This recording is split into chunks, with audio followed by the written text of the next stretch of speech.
multi-billion-dollar deal to expand DFW International Airport will create a new Terminal F, and we talk about what that might mean for travelers with longtime industry analyst Harteveldt, president of Atmosphere Research Group. Good morning.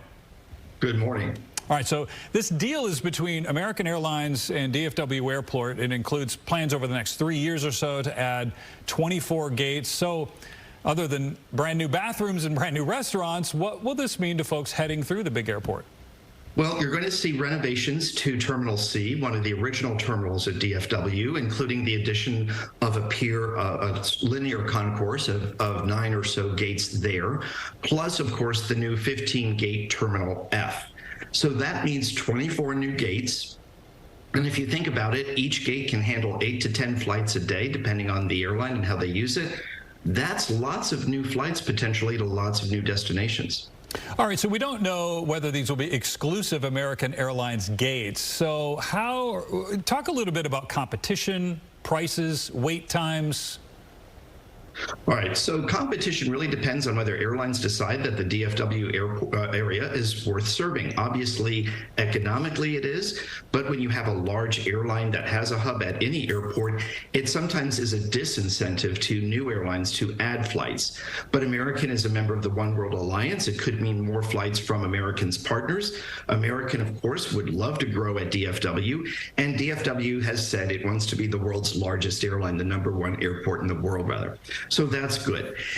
In terms of price, again, a lot depends on the competitive set, but it bodes well for consumers when there are more flights to more places. And American is certainly an airline that knows how to compete on price. They do everything they can to bring good value to travelers. All right, so you mentioned something I wanted to ask you about. DFW used to have bragging rights. It's the largest airport, and of course others have since held that title.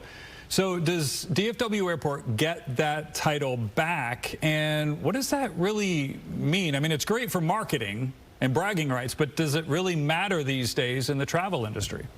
Not really. I mean, ego is certainly a thing in business, and DFW International and Atlanta Hartsfield Jackson International are rivals for the #1 airport in the U.S., along with Chicago, O'Hare. But really what matters is relevancy. Travelers value having a selection of nonstop flights to a lot of destinations, and that's really what makes the airport great at DFW.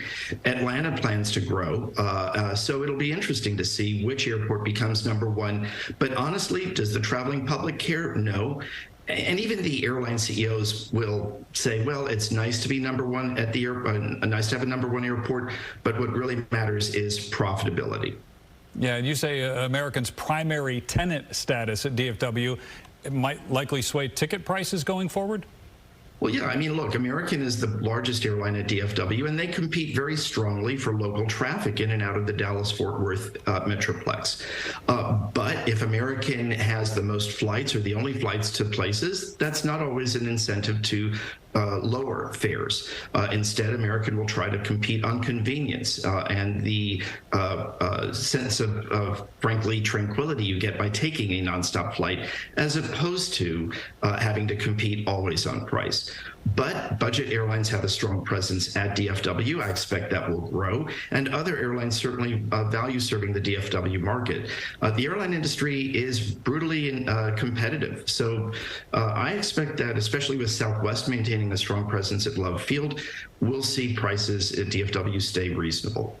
And then, of course, there's one of the questions I've already heard. What restaurants are going in? I guess we'll find that out. You need to ask DFW about that. Harteveldt, president of Atmosphere Research Group, thank you so much for your time this morning. Thank you.